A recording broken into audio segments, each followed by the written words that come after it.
Can you imagine ordering death in a small bottle adorned with a picture of St. Nicholas? Welcome to 17th century Rome, a city where murder was quiet, discreet, and perfumed. Giulia Tofana wasn't an ordinary woman. She was a poisoner, perhaps a murderer, perhaps a liberator, perhaps both. She sold poison to women who had one thing in common. They couldn't escape their circumstances, but they could get rid of their husbands. Do you want to know what exactly the famous Aqua Tofana contained? How many drops were enough to kill? Why was the bottle disguised as a cosmetic? And how did Giulia manage to help hundreds of women, yet remained undetected for years? Welcome to the Horologium Historia channel, and let's dive in. 17th century Italy wasn't a unified state. Instead, it was a mosaic of independent principalities, republics, and kingdoms. Venice, Florence, Milan, Naples, and also the Papal States, with its seat in Rome.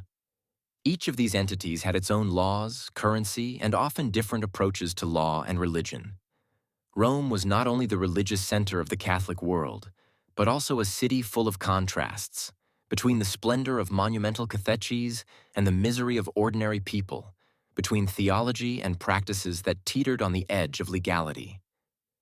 It was in this environment that the story of Giulia Tofana was born, a woman who exploited the chaos of city life and the social despair of many women to create a network that offered a discreet yet effective solution. The poison, Aqua Tofana, became a product of its time, a result of a combination of social oppression, distrust of authorities, and a practical approach to survival. If you like the subject of our story and want more similar tales from history, please hit like and don't forget to subscribe. They say I murdered hundreds of men. They act scandalized as if I were a devil in a skirt. But you know what? Most of them deserved that death, long before the first drop of my poison. They screamed, they beat, they locked their wives away like cattle. And me? I just helped them along a little. To the next world. Someone has to help those the law won't. And so I decided I'd be their guardian angel, with a cold hand and a bottle in my pocket. 17th century Italy was a strongly patriarchal society. The position of women was legally and socially subordinate. Marriages were mostly arranged between families, functioning primarily as an economic agreement, driven by the amount of the dowry, not mutual affection. Men often married for financial gain. A dowry could be used to expand businesses, make investments, or maintain social standing. From a legal perspective, marriage itself was one-sided. The husband held the dominant position, and the wife was legally subordinate to him. Love between partners was often neither a prerequisite nor a goal. A woman was considered part of the household's property, similar to children or servants. Legal protection for women was virtually non-existent. Domestic violence was not punished, and physical or psychological abuse was often overlooked as a private family matter. Divorce was practically impossible in Catholic Italy. While there were legitimate and recognized grounds for annulment, such as impotence, marriage was often lifelong, and its dissolution was exceptional and complex, available only to the upper classes and usually only with the support of ecclesiastical institutions. An ordinary woman, in cases of abuse or an unhappy marriage, had virtually no legal path to separation. In these circumstances, widowhood, especially if the husband was well off, could be socially and economically more advantageous for some women than remaining in an abusive relationship. It was precisely this reality that Giulia Tofana's activities and her clients responded to. Morning is the best time to work. Everything's quiet except my mind. It's bustling in there. I'm thinking about doses, about names, about who deserves what. Today I'm mixing a new batch. Aqua Tofana, my specialty. Odorless, tasteless, but reliable. A few drops and a husband becomes a memory. Belladonna, lead, arsenic. Simple ingredients. It doesn't kill right away. And that's the beauty of it.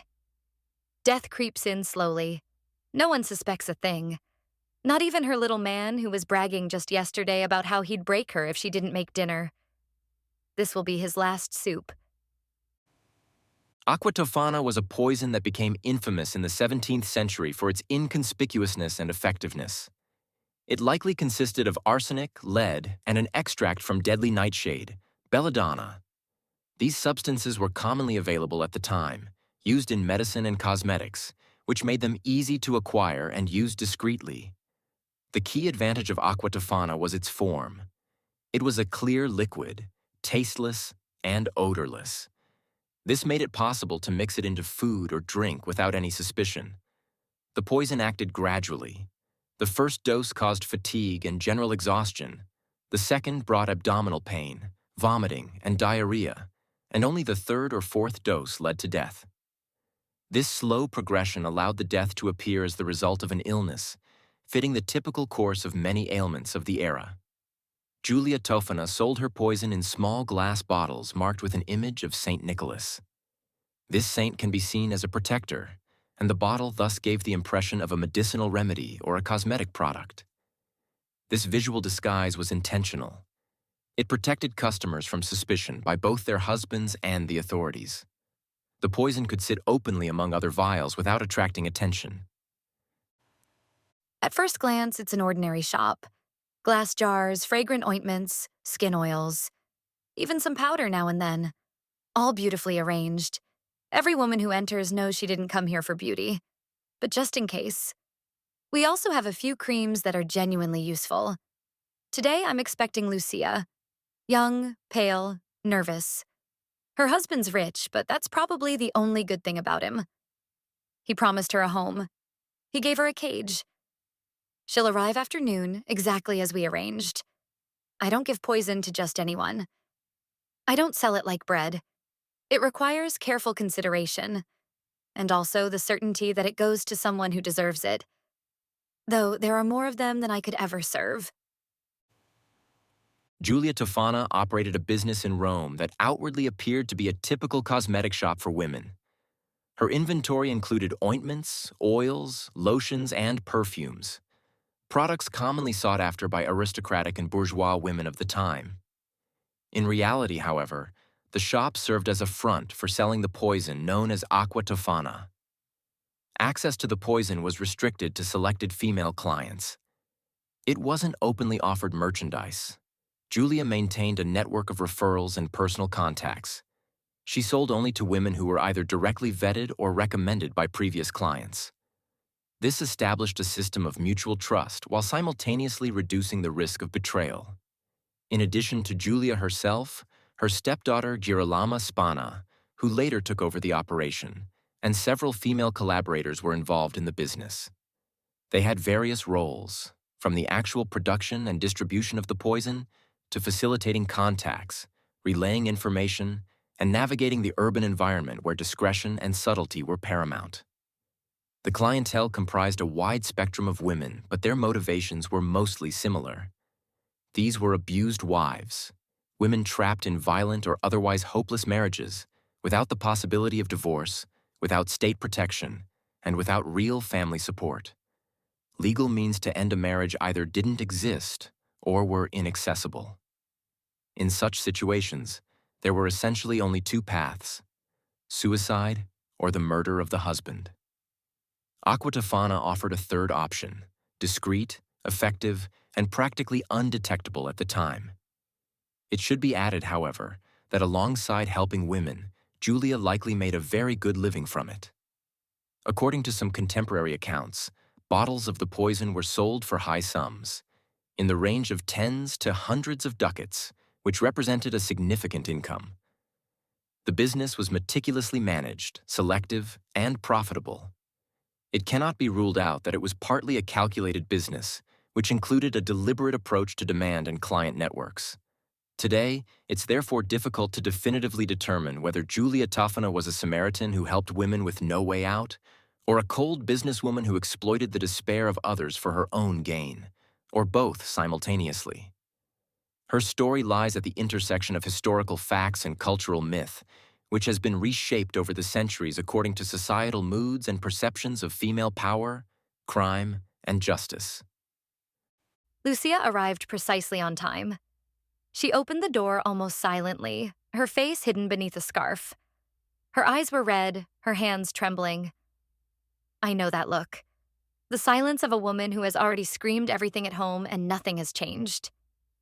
Will it really work? She asks, as if doubting that anything in this world could finally be reliable. I don't ask why. I know these reasons by heart. Beatings, lockups, insults, taking away money. Always the same scenario. He's been beating me for years, she whispers. I hand her the bottle. Beautiful glass, St. Nicholas on the label. Just 3 doses, Lucia, and then you'll be free. Don't cry. Not now. Only allow yourself that one last time, when you're packing his things for the funeral. In the history of criminology, poisoning is often closely associated with women. This doesn't mean men didn't use poisons. In aristocratic circles, court intrigues, or diplomatic environments, poisoning was a common part of power struggles. High politics, battles over inheritance, or the elimination of rivals often resorted to this method. However, in daily life, especially among the middle and lower classes, poison became a means primarily accessible to women. In an environment where a woman was legally subordinate to her husband and simultaneously expected to quietly and inconspicuously fulfill the role of wife, mother, and housekeeper, poisoning was often the only way to influence a situation without open confrontation. Physical violence, such as murder with a weapon, required not only physical strength, but also the ability to overpower a man directly. In many cases, a woman would be immediately discovered, punished, or attacked before achieving her goal. In contrast, poison allowed for action at a distance, within the scope of ordinary activities like preparing food, tea, or medicine. At a time when toxicology was in its infancy and autopsies were not a standard part of investigations, the effect of poison was difficult to detect. The victim's slowly deteriorating health could easily be attributed to a common illness: fever, intestinal infection, or general weakness. Furthermore, with gradual dosing, the ailing person might have time to write a will, ensuring the transfer of property to the widow, which made this method even more efficient. Women also had practical access to the necessary substances. They managed households, prepared food, took care of home remedies with herbs, and made ointments and tinctures. In this setting, it was not suspicious if they had supplies of dried plants, metal salts, or medicines at home, whose exact effects were not precisely known at the time. Beyond practical circumstances, there was also a cultural framework. Since antiquity, poison appeared in literature and legal texts as the weapon of the weak, of women, slaves, servants, children, or common subjects. This association gradually solidified, and in later periods, poison was perceived as a silent, insidious, and feminine method of murder. Compared to murder with a sword or dagger, traditionally associated with men, poison had a reputation as a hidden, inconspicuous, and thus more dangerous attack. This cultural perception persisted into modern times. Even forensic statistics from the 19th and 20th centuries show that women, when they commit murder, more often choose poison than other methods. The motives are often personal, related to relationships, family, or economics. In an environment where women could not legally leave marriages, were not protected from violence, and had no access to legal defense, poison was not only a tool of power but also a means of survival. Its use might not have been a manifestation of cruelty, but rather an expression of despair or a pragmatic decision within the possibilities offered by society at the time. I didn't start as a poisoner. I started as a wife. A foolish girl who thought it was enough to cook, smile, and not talk back. I soon found out that wasn't enough for anything. Only enough to give him more reason to hit me. Every evening, I'd count his steps as he came home. Sometimes he'd come back drunk, other times just angry, and that was worse. Begging didn't help. Crying tired him out. And my bruises didn't interest anyone. I gave him the first dose in his wine. Not much, just enough for his head to ache more than my back. The second was stronger, it brought him relief. And me even more. The exact origins of Giulia Tofana remain somewhat obscure. shrouded in speculation. Some accounts suggest she was born in Palermo, Sicily, and that her mother might have been the infamous poisoner Tofania d'Adamo, executed in 1633 for her husband's murder and selling poisons. However, this connection is largely based on legend rather than concrete historical evidence. Giulia's true name was likely Giulia Mangiardi. She probably relocated to Rome during her childhood or youth, possibly even before Tofania d'Adamo's execution. Some theories propose she was a student of Tofania, or that she inherited the recipes and methods for preparing the poison that would later become known as Aqua Tofana from her. Regardless of any biological link, Giulia undeniably continued a tradition of female poisoning. In historical and cultural narratives, she's often viewed as an heiress of a female lineage, combining personal experiences of violence with a deep knowledge of plants and compounds, and a powerful empathy for other women. Her actions, therefore, weren't just criminal. They were symbolic, a continuation of quietly passed down knowledge that offered desperate women a means to act. There's always one who panics. She had everything planned, the doses precisely measured, even an alibi ready. But then her conscience, or her stomach, got the better of her, and she broke down crying before her husband even reached for the spoon.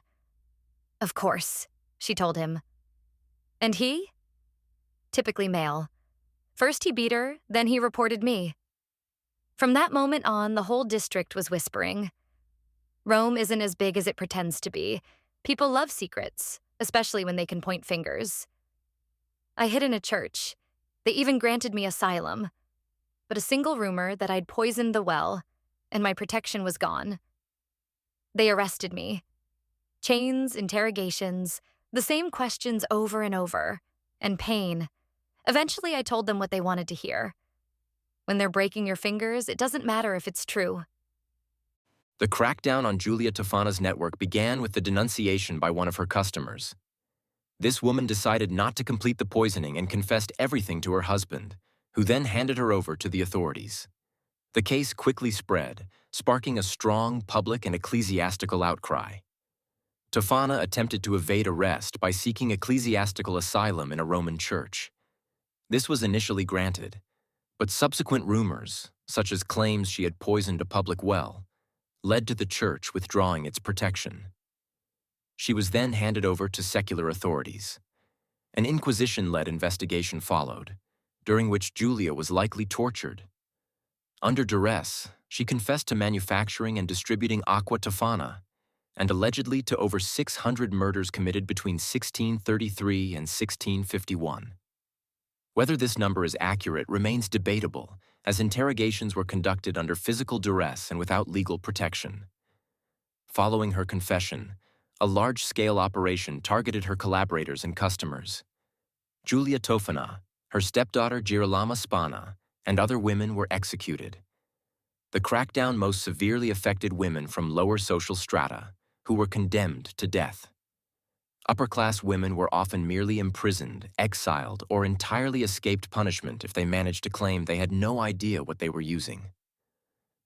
They say I died in 1651. Peacefully, in my bed, an old woman who knew too much. They say I didn't even draw attention. Others claim I was executed. In Campo de' Fiori, before a crowd eager to spit on me. And there are those who believe I ended up in a convent, where I continued to brew. Quietly, under a lamp, with a rosary in hand and St. Nicholas on the label. However it happened, I was more than a murderer. I was Plan B, for those no one listened to, for those no one protected. I'm not saying I was a bringer of light, but they were the darkness. And I merely snuffed out their candle a little sooner than they expected. The conclusion of Giulia Tofana's life remains historically uncertain. Some sources suggest she died of natural causes in 1651, likely in Rome, without an official conviction. This version is supported by certain archival records and the absence of her name on lists of public executions. Other accounts state she was arrested later, as part of a broader Inquisition crackdown, and that she was executed along with her stepdaughter, Girolama Spana, in 1659 in Campo de' Fiori Square. This version primarily stems from testimonies recorded during the trials of her clients and accomplices. Still another version claims Giulia evaded legal proceedings by entering a convent, where she continued to secretly produce and distribute poisons. While this scenario isn't supported by archival documents, it appears in contemporary chronicles, memoirs, and later literary adaptations. Regardless of her true end, Giulia Tofana became part of a larger cultural myth. Her name, in various forms, appears across Europe, and her poison, Aqua Tofana, is cited as a precursor to other famous poisoning cases, such as Lavoisin in France during the Affair of the Poisons under Louis XIV. Her activities also fueled speculation in later centuries. Some theories even suggest Wolfgang Amadeus Mozart may have been poisoned by Aqua Tofana, as he reportedly said shortly before his death, "I am sure that I have been poisoned. Someone has given me Aqua Tofana." Today, historians debate who Giulia truly was: a serial killer who murdered hundreds of men, or a pragmatic helper for women who had no other means of defense.